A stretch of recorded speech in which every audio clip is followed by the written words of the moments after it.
But Sarah Priest is here, that's in the CASA office, and she's going to give us a little information about this wonderful program, who's always looking for volunteers. So keep that in mind. Here's Sarah. Thank you, Glenna.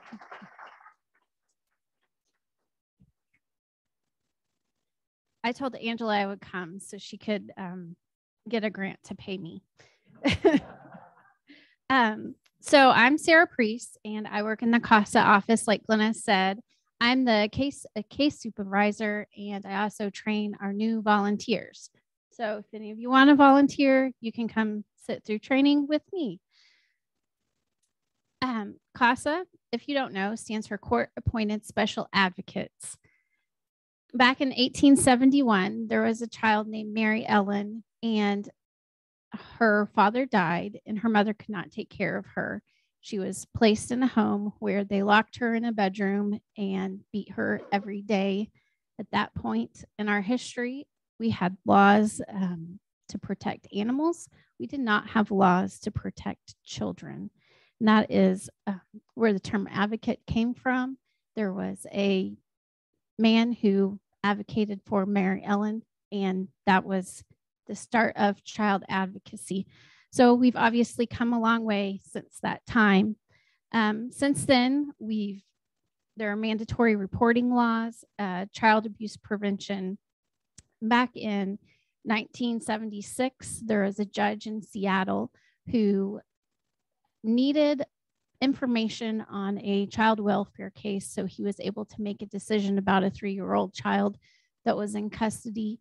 And there was not enough information given to him. And at that point, he decided that if he had a well-trained volunteer from the community who was able to gather information and report it to him, he felt like he would be able to make decisions for these children better. And that's where the idea for CASA came from. And he is our founding member, is that judge from Seattle. Since that point, the CASA program has grown to all 50 states. CASA is a national program. We are governed by our state program, and we serve Payne, Logan County, and we just got approved by the national organization to also serve Kay County. So within the next few months, we're going to be, taking over. We'll be recruiting volunteers, training volunteers, and serving children in Kay County. Our mission of CASA is to recruit, screen, train, and support community volunteers who advocate for the best interest of abused and neglected children in the juvenile deprived courts. When a child is taken out of their home by DHS, they come into the court system. They are a deprived juvenile once the judge has made that determination. These children have an appointed attorney. The attorneys on the case often never meet the children they are representing. And how can an attorney stand in court and speak for a child they've never met? This is something I see on a daily basis. That's where our role comes into play. Our volunteers meet with the children they represent on a monthly basis. Some of them meet with the children on a weekly basis. They also meet with the foster parents, the biological parents, any service providers that are involved in the case. And their job is to gather information so they're able to report back to the court what is in the child's best interest. Many days we sit in court and the child's attorney will look at us and say, "How's the child doing?" Because we're the only ones that see the child. Our organization is very volunteer driven. As you can see, we have volunteers on the top of our graph. If without our volunteers, we would not be an organization. We would not serve anyone. In our office that currently serves Payne and Logan County, we have 3 case supervisors, an administrative assistant, and then we have Angela, our executive director. We then have a board of directors who take care of all the things I would not care to take care of. As I said before, we serve Payne and Logan County and soon to be Kay County. this is our last fiscal year, which just ended at the end of June. We served 212 children. We closed 53 cases. This miles driven, 52,000. That's how many miles our volunteers drove last year to serve the children on their case. Most of the time, they're not located in Payne County. So they're putting miles in to go see those kids monthly.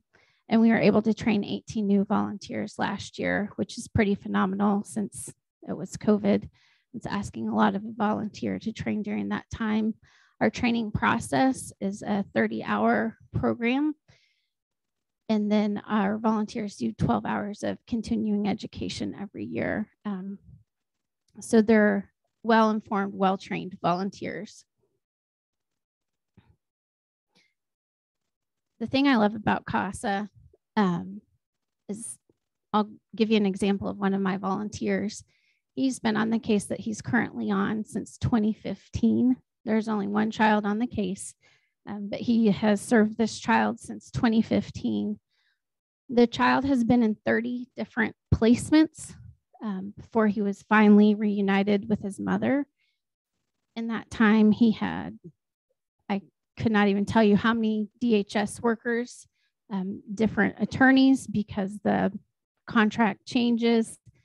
That volunteer is the only constant person in that child's life. And the child started high school this year.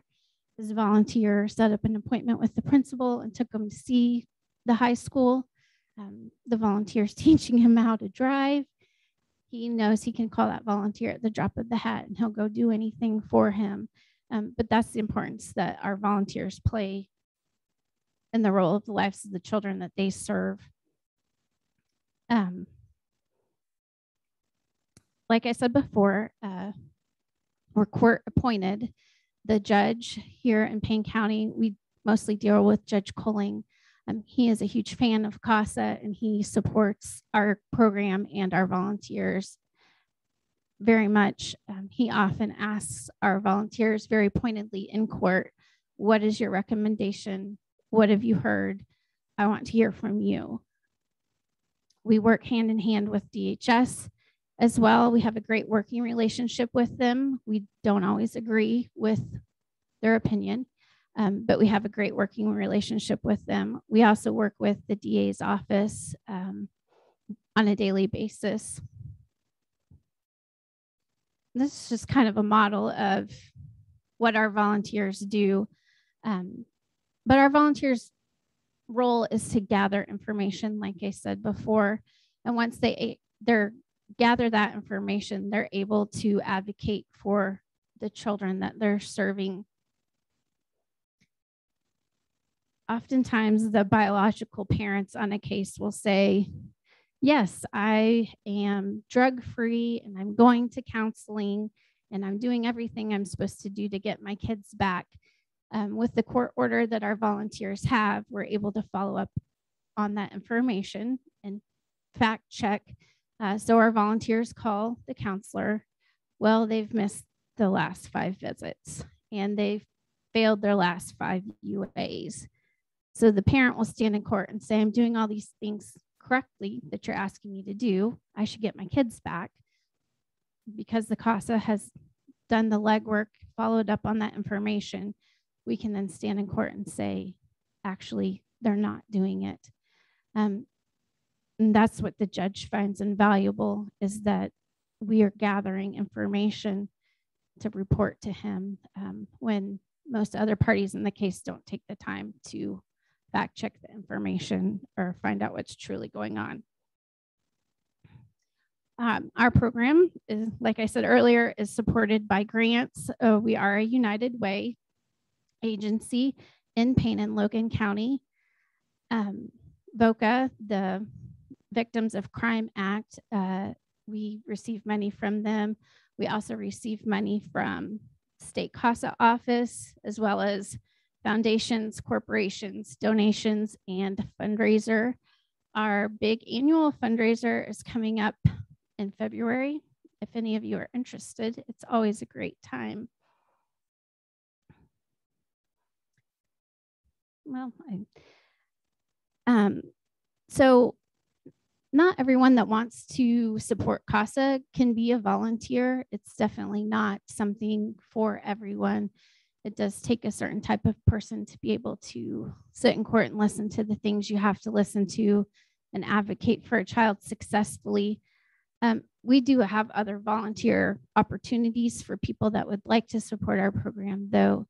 We have a board, like I said. We're always looking for new board members, and we've really been trying to diversify our board recently.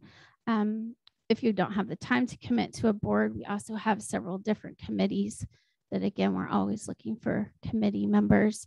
So if you have any interest at all in supporting our program or being involved in it, there's handouts on your table and our information is on the back. And that's really the information I have to share with you. Does anyone have any questions? Yes.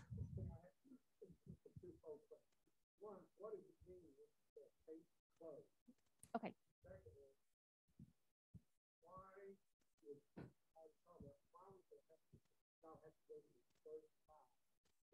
Mm-hmm.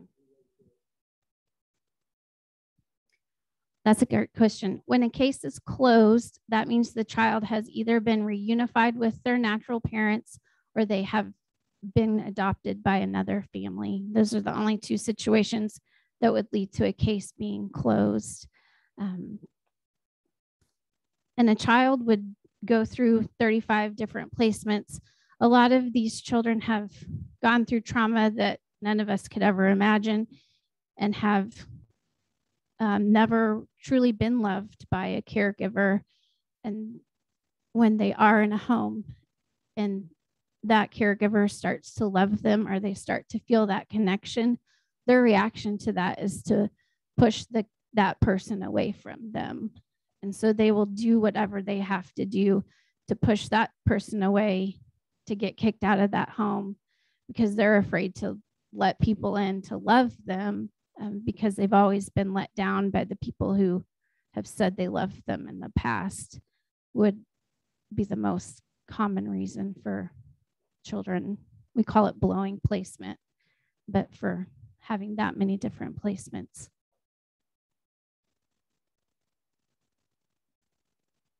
Oh, yes. Yes. And that was a down year for COVID.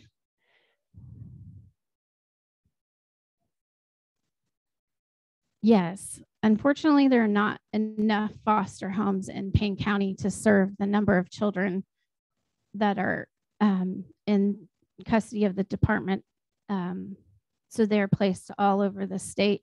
I have one volunteer that had a child placed in Weatherford and a child placed on the west side of Tulsa.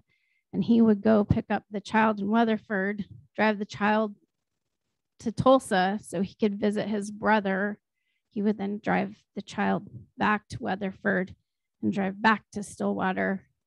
And that was his Saturday once a month. About 500,000. No, K County's going to change that. Yes, that's for Logan and Payne. Yes.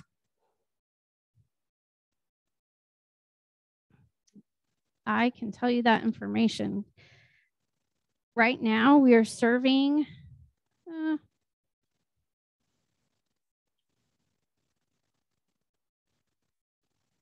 99 children. We have 60 total cases, and we have 110 volunteers currently.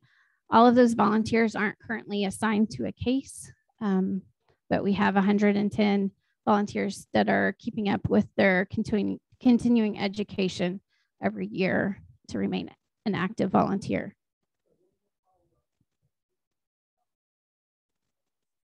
Mm-hmm. Yes.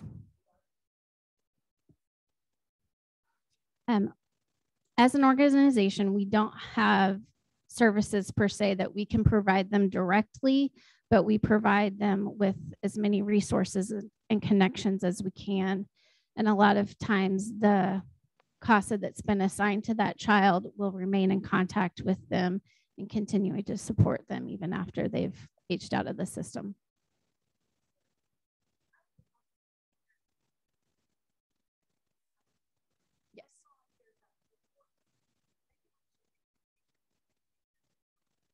Correct.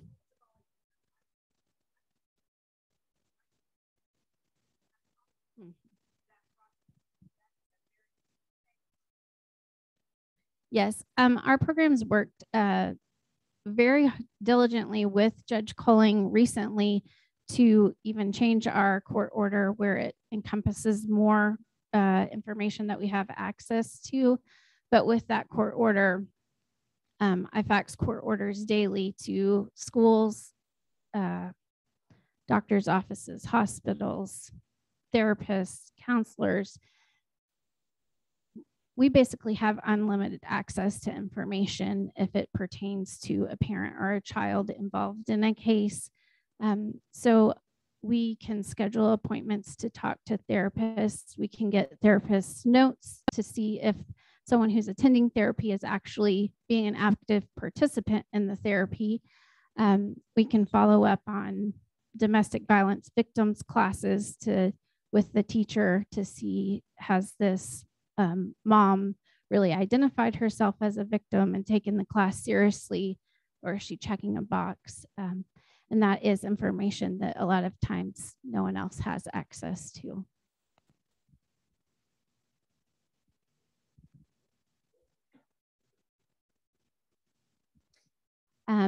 Is really amazingly very equally diverse. Right now, the most children that we serve are white, but we serve a lot of Indian tribal cases. We work very closely with the different tribes. They're very supportive of CASA and give us information and resources to offer to the children as well. But child abuse and neglect is not limited to specific races or classes. We really see all types of people in this system, unfortunately. Yes. Uh-huh. Mm-hmm. Thank you so much.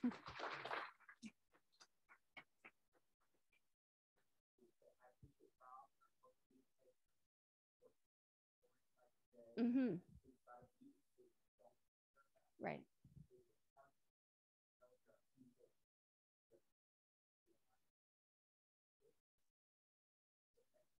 Thank you. Yeah. Yes.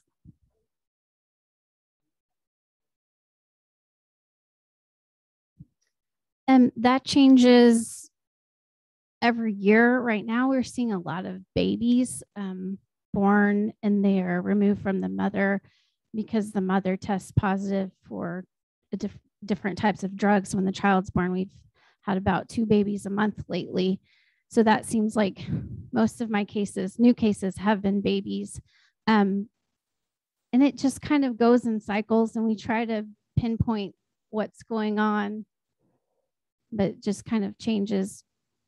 We unfortunately are anticipating an onslaught of school-age children now that kids are back in school, and a lot of these kids, no one besides their parents have had eyes on them in the past year since they were at home. So we are anticipating that demographic changing to more school-age children really any day.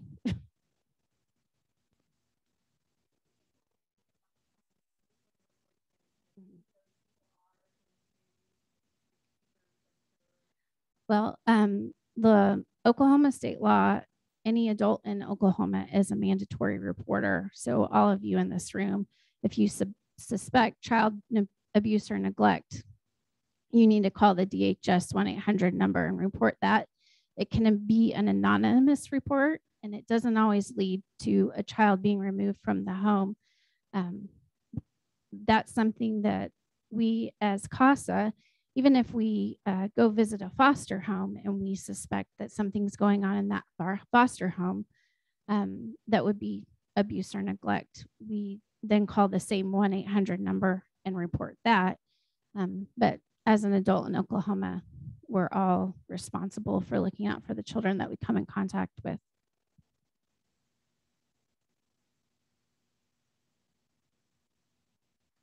Thank you for having me. Thank you so much, Sarah, for sharing the very important work that you and your organization and your volunteers are doing in the community. Stillwater Frontier Rotary supports literacy, so we'll be donating a book to the Stillwater Public Library in your honor.